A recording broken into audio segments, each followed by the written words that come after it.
Hey YouTube, welcome to part 2 of my Let's Play of Teenage Mutant Ninja Turtles / Teenage Mutant Hero Turtles for DOS.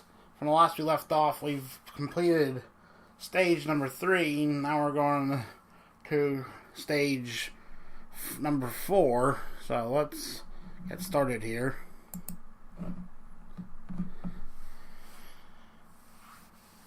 As we load up the save game, because let's have a save feature, one save slot. It's a port of the NES game. They can add whatever features they wanted to. As we continue on here, we continue to save the game, and we start in stage 4. Stage 4 is the airport stage, and there's the pizza inside of the floor there, rather than up in the right left-hand corner, as I forget to turn on the vulnerability sheet. And you see again why you can take damage very easily. As we continue on to the right here, and you jump up and find the ladder. And there's the ropes that we need to complete this part of the stage. Why you need the ropes is probably because if you tried to jump those gaps when you use the ropes, is that you probably won't be able to make the jump because it's too big.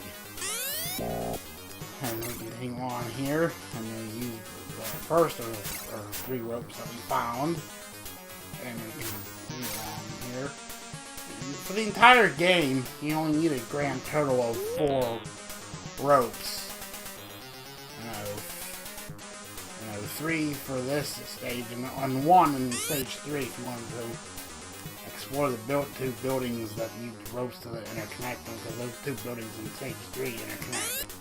As we go up to find the half slice of pizza where it usually sits if you play the NES version. I just finished watching a long play of the Amiga version of this game, and the Amiga version seems very identical, more identical to the NES version than this version does, and it has all the pizzas in their proper locations. As we continue outside the building here, which is good, is that there's a much better port of this game as we hit the section number 2, pardon me. And we take out the boomerang throwing Rat King style guys, and we climb down the ladder here. And if this were another version of the game, this would have a mini boss fight, but this is just the guy there without the life bar and minus the music too. Also, in this stage, this is the only stage that you can rescue a turtle in this version of the game. But one key factor is that you can mimic this as many times as necessary. You can abuse this feature. In the NES version, you can rescue the turtle in this stage as well, but you can only rescue the turtle only once per stage. And as we continue along here,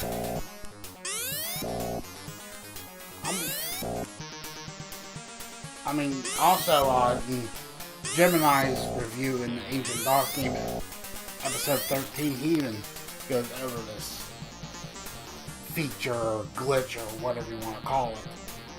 And also he goes over how the enemy response works in this game. It works in the same way as the NES version, but you can repeat have the same guy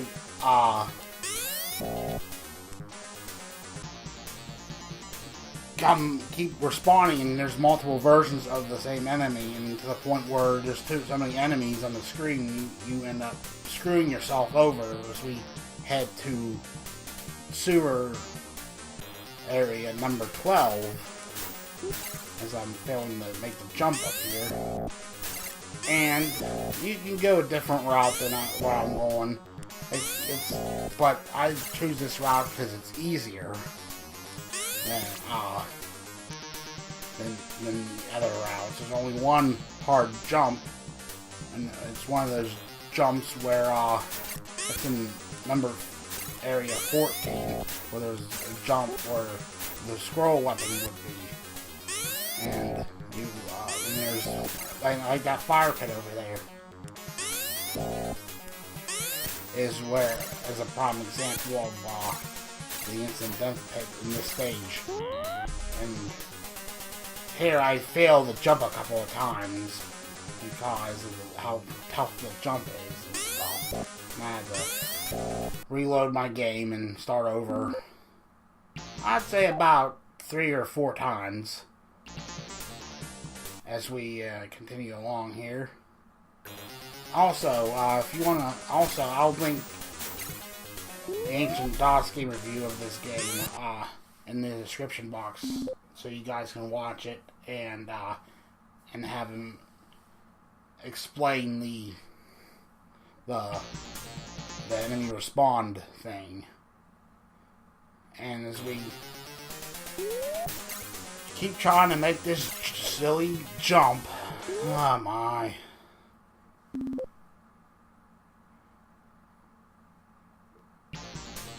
There we go.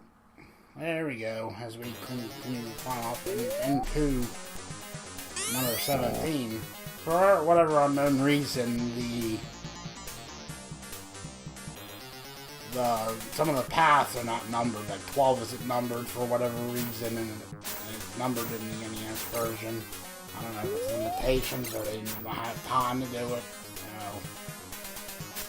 So as we continue on to the infamous instant death spike thing, and it's much simpler in this version, and there would be triple throwing ninja stars if you're playing a different version of the game than this version. And it's much simpler because the gaps are bigger as we continue on to the final boss, which you get to hear the infamous boss music for the first time in the game as we destroy the giant mouser with the scroll weapon on his weakened spot, which is his body, instead of the little glowing ball inside of his mouth. As we continue on inside the Terrible to Stage 5. Stage 5 can be a very difficult stage because you have 3 possible caverns where the Technodrome can be. And one of the caverns, from what I've learned in the speedrunning community, is guaranteed 50% chance of having it compared to the other caverns. And as I'm going through the buildings here because I want to locate the boomerangs and show off the boomerangs, because the boomerang is the only other sub-weapon you can get. And also, enemy sub-weapon drops are very rare in this game, unlike the NES version, which I'll try to explain how when I get to the NES version. As we continue along here.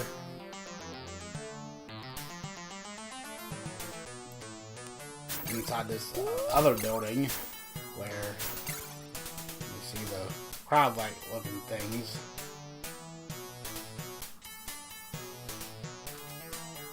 Yeah, those guys are annoying. Yeah, I think in the NES version, this would be where the scroll weapon would be appearing again. for a third time. The second time would be in stage 4. Once we switch over to Mike to get the boomerangs. Yeah, the boomerangs are an okay sub-weapon to have. And as we continue to climb up this ladder, but they're not as effective as the scrolls. As we continue along here.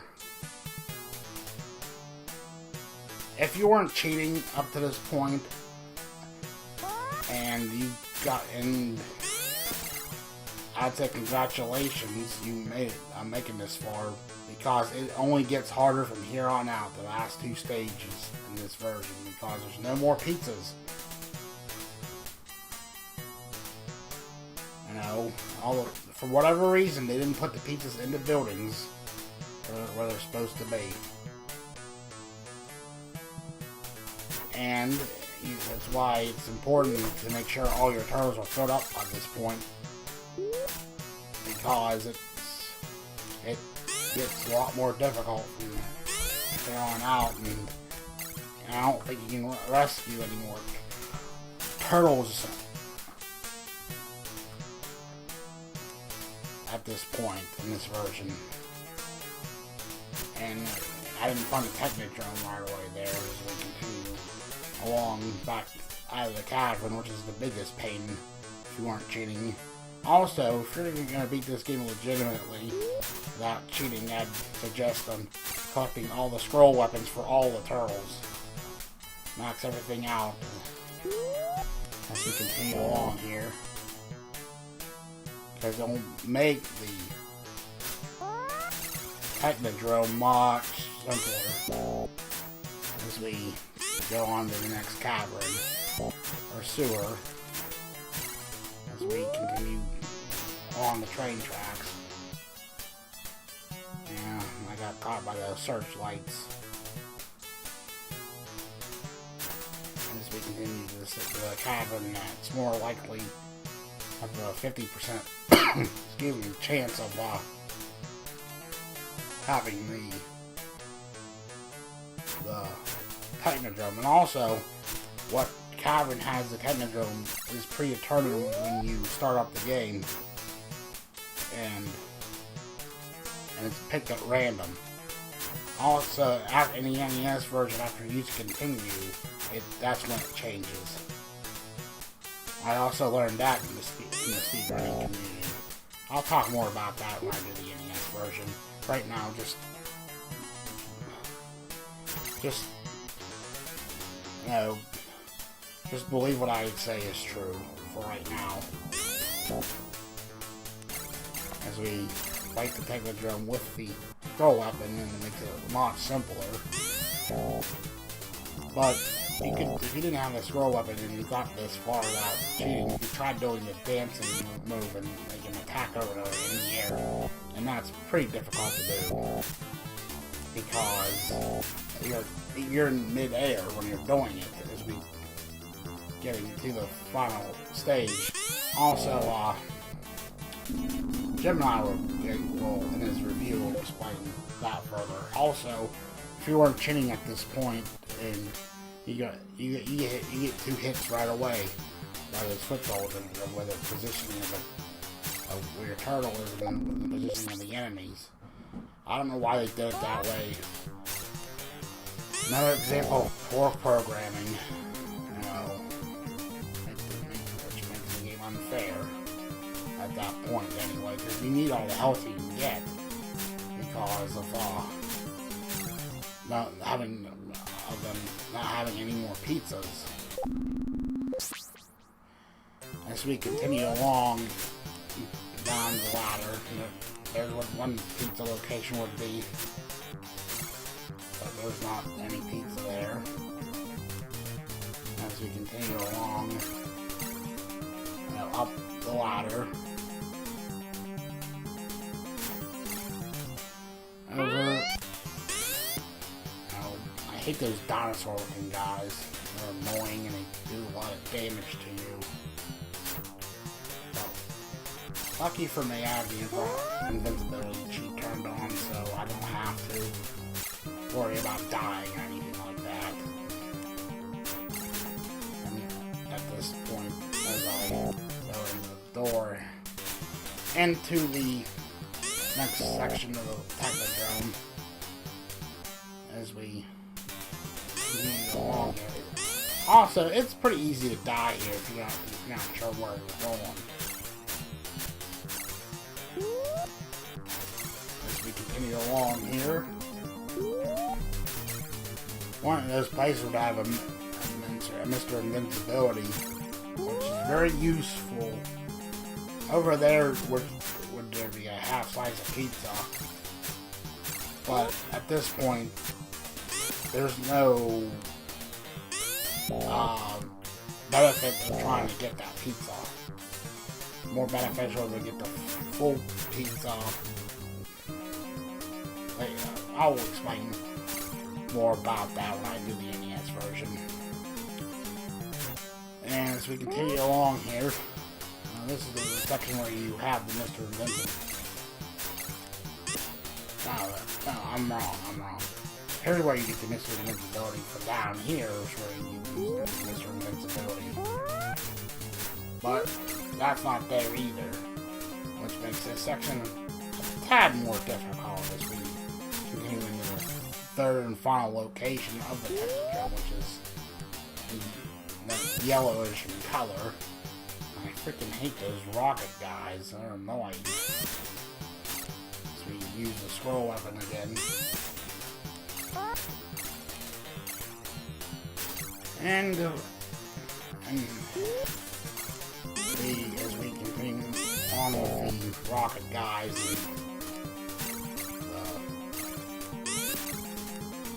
and spinning helicopter looking things, I'm not sure how you get past all this without cheating. I really don't, because of how difficult this game is. I mean, this part in the NES version is very difficult, as you'll soon see when I do the NES version of this game. And here would be the final mini-boss battle against those rocket jetpack guys, but there's nothing. There's just the rocket jetpack guy, and we use the scroll weapon to make minced meat out of Shredder, and we see the ending. And also in the Amiga version, you'd be hearing music in the background during this text and stuff, excuse me. And as Splinter says, you defeated Shredder to save the world. I can return back to human form. And he excelled my skills, as we see April, who looks like she needs to get out more. She looks like a freaking zombie. I don't know why they couldn't put more color in her face. I know EGA is limited to 16 colors, but come on. He could have added a little bit of, make her look like one of the characters from King's Quest or something. Make it a reddish color or something. As we say, the adventures of the Teenage Mutant Hero Turtles is concluded. It'll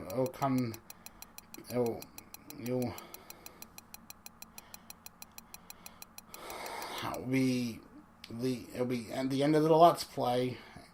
Hope you guys enjoyed it. Until next time, this is Fender178 signing off. Have a good one.